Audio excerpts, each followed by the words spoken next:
کر لو اتباع ان صحابہ کی میرے بھائیوں، یہ ہے ہدایت کے ستارے، یہ ہے ہدایت کے ستارے۔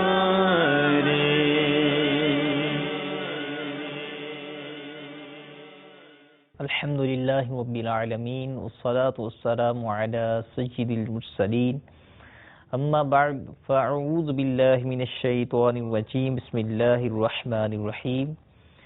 الصلاة والسلام علیک یا رسول اللہ وعلی آلک واصحابک یا حبیب اللہ۔ الصلاة والسلام علیک یا نبی اللہ وعلی آلک واصحابک یا نور اللہ۔ میٹھے میٹھے اسلام بھائیوں اور مدنی چینل کے ناظرین، الحمدللہ عز و جل ہم مدنی چینل کے سلسلے ہدایت کے ستارے میں حاضر ہیں۔ حضرت سیدنا ابو درداء رضی اللہ تعالیٰ عنہ سے مروی ہے کہ رحمت عالم نور مجسم شاہ بنی آدم صلی اللہ تعالیٰ علیہ وآلہ وسلم کا فرمان تقرب نشان ہے، جمعہ کے دن مجھ پر کثرت سے درود شریف پڑھا کرو کہ یہ یوم مشہود ہے، اس میں فرشتے حاضر ہوتے ہیں، جو بندہ مجھ پر درود پاک پڑھتا ہے اس کا درود پاک مجھ پر پیش کیا جاتا ہے یہاں تک کہ وہ درود پڑھنے سے فارغ ہو جائے۔ حضرت سیدنا ابو درداء رضی اللہ تعالیٰ عنہ نے جب یہ نبی کریم صلی اللہ علیہ وسلم کی زبان سے سنا تو آپ فرماتے ہیں، میں نے عرض کی یا رسول اللہ صلی اللہ تعالیٰ علیہ وسلم وبعد الموت، کیا آپ صلی اللہ تعالیٰ وسلم کے اس دنیاوی زندگی سے پردہ فرمانے کے بعد بھی ایسا ہوگا؟ ارشاد فرمایا وبعد الموت، ہاں میرے اس دنیا سے جانے کے بعد بھی، کیونکہ ان اللہ حرم علی الارض ان تاکل اجساد الانبیاء، کہ بے شک اللہ عز و جل نے زمین پر حرام کر دیا ہے کہ وہ انبیاء کرام کے جسموں کو کھائے، بلکہ میرے آقا کریم علیہ السلام نے یہ بھی فرمایا فنبی اللہ حج یرزق، اللہ کے نبی تو زندہ ہوتے ہیں، انہیں رزق بھی دیا جاتا ہے۔ صلو علی الحبیب صلی اللہ تعالی علی محمد صلی اللہ علیہ وآلہ وسلم۔ پیارے اور میٹھے اسلام بھائیوں اور مدنی چینل کے ناظرین، آج ہم جس موضوع پہ گفتگو کریں گے صحابہ کرام علیہم رضوان کے بارے میں، وہ موضوع بہت انوکھا ہے۔ صحابہ کرام علیہم رضوان کا جذبہ شوق شہادت، یعنی آقا کریم علیہ السلام کے یہ جان نثار صحابہ کرام سرکار مدینہ صلی اللہ علیہ وسلم کی ہر آرزو پر، ہر خواہش پر پیش ہوتے تھے، اور جو سرکار مدینہ صلی اللہ علیہ وسلم حکم فرماتے تھے تو ہر صحابی کی خواہش یہ ہوتی تھی کہ میں اس حکم پر عمل کرنے میں سبقت کر جاؤں، یعنی آگے بڑھوں۔ یہاں تک کہ صحابہ کرام اپنی جان کی قربانی بھی دینے میں ذرا بر بھی تأمل نہیں کیا کرتے تھے۔ سرکار صلی اللہ علیہ وسلم کے ایک اشارے پر سر کٹانے کے لیے ہزاروں مردان عرب تیار ہوتے تھے۔ میٹھے میٹھے اسلام بھائیوں اور مدنی چینل کے ناظرین، جنگ بدر کا جب موقع پیش آیا تو آقا کریم علیہ السلام نے صحابہ کرام علیہم رضوان کو اکٹھا کیا اور مشورہ فرمایا، اور یہ فرمایا کہ لشکر کفار نے ہم پر حملہ کرنے کی مکمل تیاری کر لی ہے، تو لہٰذا اس کے بارے میں تمہاری کیا رائے ہے؟ صحابہ کرام نے اپنے آقا و مولا صلی اللہ تعالیٰ علیہ وآلہ وسلم کی خدمت میں یوں عرض کیا۔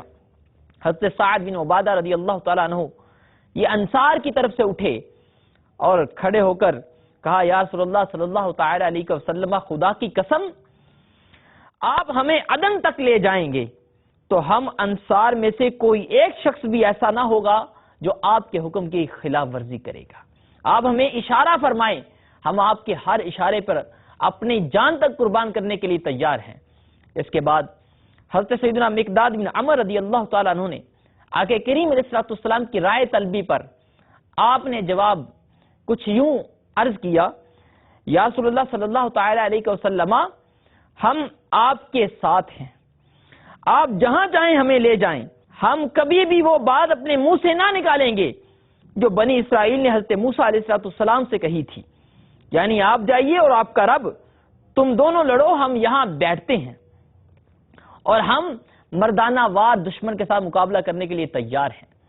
صحابہ کرام علیہ رضوان کی یہ باتیں سن کر آقا کریم علیہ السلام خوش ہوئے۔ حضرت عمر بن حمام رضی اللہ تعالیٰ عنہ یہ صحابی رسول ہیں، ان کا شوق شہادت کیسا تھا؟ ارباب سیر نے لکھا ہے کہ جنگ بدر کے دن حضور اقدس صلی اللہ تعالیٰ علیہ وآلہ وسلم نے صحابہ کرام علیہ رضوان کو مخاطب کر کے ارشاد فرمایا، جان لو قسم ہے اس ذات کی جس کے قبضہ قدرت میں میری جان ہے، جو حق تعالیٰ کی رضا اور طلب ثواب میں ان کافروں سے جنگ کرے گا، پھر وہ خدا کی راہ میں شہید ہو جائے تو اس کے لیے جنت ہے۔ حضرت عمر بن حمام رضی اللہ تعالیٰ عنہ چند کھجوریں ہاتھ میں لیے اب کھا رہے تھے۔ جب آپ نے یہ فرمان عالی شان سنا تو انہوں نے خوشی میں آ کر کہا، مجھے خوشی ہو اور مجدہ اور خوشخبری ہو کہ میرے اور جنت میں داخلے کے درمیان اب کوئی بھی فاصلہ نہیں رہا، بجز اس کے کہ میں کافروں کے ہاتھوں شہید ہو جاؤں۔ یہ کہہ کر انہوں نے اپنے ہاتھوں سے کھجوروں کو پھینک دیا اور تلوار ہاتھ میں لے کر کفار کے ساتھ جنگ میں مشغول ہو گئے اور شہید ہو گئے۔ یہ تھا صحابہ کرام علیہ رضوان کا عشق رسول میں مر مٹنے کا جذبہ صادق، جس کو صحابہ کرام نے ہر امر، ہر خواہش، ہر تمنا پر مقدم رکھا۔ اپنے آقا و مولا صلی اللہ تعالی علیہ وسلم کی خوشنودی اور رضا حاصل کرنے کے لیے اپنی جانیں بطور نذرانہ اس طرح پیش کی کہ تاریخ بھی اس طرح مترنم لہجے کے اندر کہتی ہے، صدقے ہونے کو چلے آتے ہیں لاکھوں گلزار، صدقے ہونے کو چلے آتے ہیں لاکھوں گلزار، کچھ عجب رنگ سے پھولا ہے گلستان عرب، سر کٹاتے ہیں تیرے نام پہ مردان عرب۔ سبحان اللہ۔ اور میٹھے میٹھے اسلام بھائی اور مدنی چینل کے ناظرین، غسیل الملائکہ حضرت حنظلہ رضی اللہ تعالیٰ عنہ کا واقعہ بھی قابل سماعت ہے۔ آقا کریم علیہ السلام کے یہ جان نثار صحابی جب معرکہ احد پیش آیا 3 ہجری کے اندر، تو ان کی اسی دن شادی ہوئی تھی جس دن کفار قریش نے مسلمانوں پر حملہ کیا، جس کو جنگ احد کا نام یا غزوہ احد کا نام دیا جاتا ہے۔ ارباب سیر نے لکھا ہے کہ شمع نبوت پر نثار ہونے والے پروانوں میں حضرت سیدنا حنظلہ بن ابی عامر رضی اللہ تعالیٰ عنہ یہ بھی ایک ہیں۔ جس دن احد کا معرکہ وقوع میں آیا تو ان کی اسی دن شادی ہوئی تھی۔ اپنی زوجہ کے ساتھ آپ حجرہ عروسی کے اندر تشریف فرما تھے، اچانک کان میں آواز آئی کہ محبوب خدا صلی اللہ تعالی علیہ وآلہ وسلم اور ان کے ساتھیوں پر کفار مکہ نے حملہ کر دیا ہے۔ حضرت حنظلہ رضی اللہ تعالیٰ عنہ کو حمام میں جا کر غسل کرنے کی بھی مہلت نہ مل سکی۔ آپ فوراً معرکہ احد کی طرف نکل پڑے۔ حضرت حنظلہ رضی اللہ تعالیٰ عنہ جب میدان احد میں پہنچے، جنگ کی آگ کے شعلے بلند ہو رہے تھے، لڑائی کا تنور گرم ہو چکا تھا، مجاہدین کے ہمراہ مصروف جہاد ہو گئے۔ اتفاق سے ان کا سامنا ابو سفیان بن حرب سے ہوا۔ حضرت حنظلہ رضی اللہ تعالیٰ عنہ نے جذبہ شوق شہادت کے اندر ابو سفیان کو گھوڑے سے کھینچ کر زمین پہ گرایا۔ ابو سفیان چلانے لگا اور رونے لگا اور گروہ قریش میں یہ آواز پکارنے لگا، ہے گروہ قریش، میں ابو سفیان ہوں، حنظلہ مجھے قتل کرنا چاہتا ہے۔ یہ کہہ کر وہ جب بھاگنے لگا، حضرت حنظلہ رضی اللہ تعالیٰ عنہ ابو سفیان کا تعاقب کرنے لگے۔ اسی اسنا میں اسود نامی ایک شخص نے ابو سفیان کی مدد کی اور اس نے حضرت حنظلہ رضی اللہ تعالیٰ عنہ پر ایسا شدت سے نیزہ مارا کہ وہ نیزہ ان کے سینے سے آر پار ہو گیا اور وہ اسی نیزے سے شہید ہو گئے۔ جنگ ختم ہونے پر تمام شہداء کی لاشوں کو دیکھا گیا تو کفار نے لاشوں کا مسئلہ کر دیا تھا، یعنی ان کے کان کاٹ دیے تھے۔ صحابہ کرام علیہ رضوان جو شہید ہو چکے تھے ان کے کان کاٹ دیے، ناک کاٹ دی اور آنکھیں نکال دی، مسئلہ کر دیا تھا۔ تو جب حضرت حنظلہ رضی اللہ تعالیٰ عنہ کو دیکھا گیا تو آپ کی لاش کا مسئلہ نہیں کیا گیا تھا، کیونکہ شہید ہونے کے بعد فرشتوں نے ان کی نعش مبارک کو آسمان پہ اٹھا لیا تھا۔ حضور اقدس صلی اللہ تعالی علیہ وآلہ وسلم نے فرمایا کہ میں نے ملائکہ کو دیکھا کہ وہ حضرت حنظلہ بن ابی عامر رضی اللہ تعالیٰ عنہ کو آسمان اور زمین کے درمیان چاندی کے ایک بڑے تشت میں بارش کے پانی سے غسل دے رہے تھے۔ سبحان اللہ۔ ایک فقہی مسئلہ بھی ہے کہ شہید کو غسل اور کفن نہیں دیا جاتا اور اسی خون آلود کپڑوں کے اندر بغیر غسل دیے اسے دفن کیا جاتا ہے۔ حضور اقدس صلی اللہ علیہ وسلم شہداء اسلام کو اسی طرح بغیر غسل دیے، بغیر ان کو کفن پہنائے دفن کیا کرتے تھے۔ حضور اقدس صلی اللہ علیہ وسلم نے حضرت حنظلہ کو فرشتوں کا غسل دینے کا منظر جب بیان کیا کہ فرشتوں کو میں نے دیکھا کہ حضرت حنظلہ کو بارش کے سفید پانی سے چاندی کے بڑے تشت میں غسل دے رہے ہیں۔ ایک صحابی ہیں، آقا کریم علیہ السلام کا یہ فرمان سن کے وہ حضرت حنظلہ رضی اللہ تعالیٰ عنہ کی نعش مبارک کو ڈھونڈنے میں مصروف ہو گئے۔ ان کا نام ابو اسید سامری ہے۔ وہ جب حضرت حنظلہ کی نعش مبارک کو ڈھونڈنا شروع ہو گئے تو جا کر انہوں نے اپنی آنکھوں سے یہ عجیب منظر دیکھا کہ حضرت حنظلہ رضی اللہ تعالیٰ عنہ اس طرح پڑے ہوئے تھے جیسے ان کو ابھی غسل دیا گیا ہے، ان کے سر سے پانی کے قطرے ٹپک رہے تھے۔ حضور اقدس صلی اللہ علیہ وسلم نے کسی کو بھیج کر حضرت حنظلہ کی بیوی حضرت جمیلہ سے دریافت فرمایا تو انہوں نے بیان کیا کہ حضرت حنظلہ رضی اللہ تعالیٰ عنہ میرے پاس سے حالت جنابت میں نکلے تھے۔ حضور اقدس صلی اللہ تعالیٰ علیہ وآلہ وسلم نے فرمایا کہ حضرت حنظلہ کو فرشتوں کا غسل دینا جنابت کی وجہ سے تھا، کیونکہ انہیں غسل کی حاجت تھی اور وہ اسی حالت میں شہید ہو گئے تھے۔ تو ہمیں یہ بھی معلوم ہو گیا کہ شہید کو غسل اور کفن نہیں پہنایا جاتا، اسے انہی کپڑوں کے اندر خون آلودہ کپڑوں میں دفن کیا جاتا ہے۔ لیکن حضرت حنظلہ رضی اللہ تعالیٰ عنہ کو جو غسل دیا گیا وہ جنابت کی وجہ سے تھا، نہ کہ ان کے شہید ہونے کی وجہ سے ان کو غسل دیا گیا۔ پیارے اور میٹھے اسلام بھائیو، مدنی چینل کے ناظرین، ہم نے صحابہ کرام علیہم رضوان کا شوق شہادت یہ سماعت کیا۔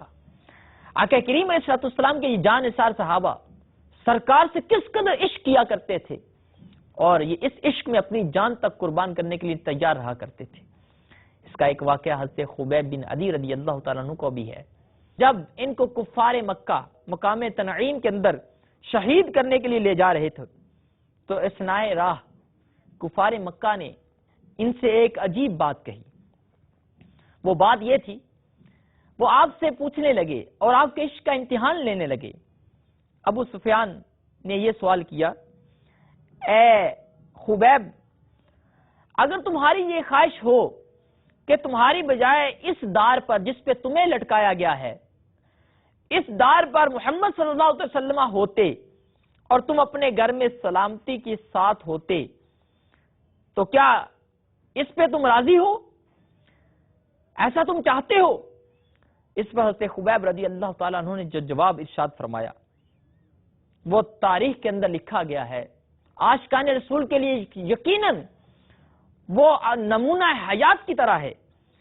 آپ نے فرمایا، خدا کی قسم میں تو یہ بھی گوارا نہیں کرتا کہ حضور اقدس صلی اللہ تعالی علیہ وآلہ وسلم کے مبارک پاؤں میں ایک کانٹا چبھے اور میں گھر میں سلامت بیٹھا رہوں۔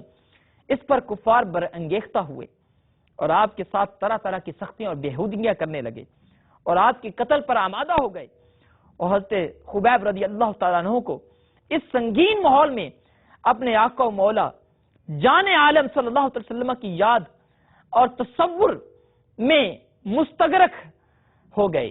آقا کریم علیہ السلام کے یہ جانثار صحابی کو جب یہ پتہ چل گیا کہ یہ مجھے شہید کر دیں گے تو انہیں اور کسی کی یاد نہ آئی، انہیں اپنے آقا مولا کی یاد آئی، انہیں کے تصور میں مستغرق ہو گئے اور اپنے محبوب آقا صلی اللہ علیہ وسلم کے دربار عالی میں اپنی دلی کیفیت کو پہنچانے کے لیے پروردگار عالم جل جلالہ کی بارگاہ میں یوں دعا کرنے لگے، اے خدا، میں اس جگہ دشمنوں کے سوا کسی کو اپنا حامی نہیں دیکھتا، ہر طرف دشمن ہی دشمن ہے، ادھر میرا کوئی بھی دوست نہیں ہے جو میرا پیغام تیرے حبیب صلی اللہ تعالی علیہ وسلم تک پہنچانے والا ہو، اے خدا تو ہی میرا سلام بارگاہ رسالت میں پہنچا دے۔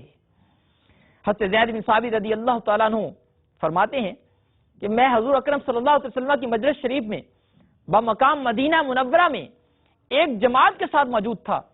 یکا یک حضور صلی اللہ علیہ وسلم پر وحی کے آثار و علامات ظاہر ہوئیں۔ اس کے بعد حضور اقدس صلی اللہ علیہ وسلم نے فرمایا ورحمت اللہ علیہ، اور فرمایا کہ خبیب کو قریش نے شہید کر دیا اور یہ جبریل امین ہے کہ جو ان کا سلام مجھے پہنچا رہے ہیں۔ میٹھے میٹھے اسلام بھائی اور مدنی چینل کے ناظرین، حضرت خبیب بن عدی رضی اللہ تعالیٰ عنہ کو اپنی زندگی کے آخری لمحات میں اپنے اعزاء و اقربا کی یاد نہ آئی، اپنی اولاد کی یاد نے تنگ نہیں کیا، اپنے گھر والوں کی یاد نے تنگ نہیں کیا، اپنے عزیز و اقربا اپنے والدین کی یاد نے تنگ نہیں کیا، بلکہ ان کو یاد آئی تو محبوب عالم حبیب کبریا آقا دو جہاں صلی اللہ علیہ وسلم کی یاد آئی، اور انہوں نے رب تعالیٰ سے جو دعا کی کہ مولا میرا ادھر کوئی پیغام تیرے حبیب تک پہنچانے والا نہیں ہے، تو میرا سلام آقا کریم علیہ السلام کو پہنچا دے۔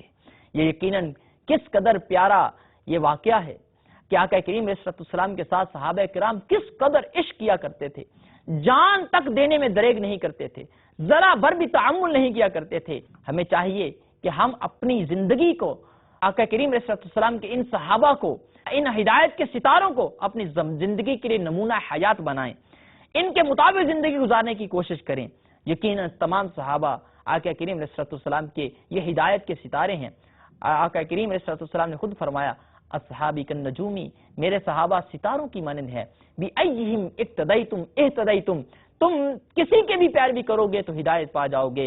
اللہ تعالیٰ عز و جل کی بارگاہ میں دعا ہے کہ ہمیں صحابہ کرام کی محبت عطا فرمائے اور ان کے صدقے آقا کریم علیہ السلام سے محبت کرنے کی توفیق عطا فرمائے۔ آمین بجاہ النبی الامین صلی اللہ تعالی علیہ وآلہ وسلم۔ کر لو اتباع ان صحابہ کی میرے بھائیوں، یہ ہے ہدایت کے ستارے، یہ ہے ہدایت کے ستارے۔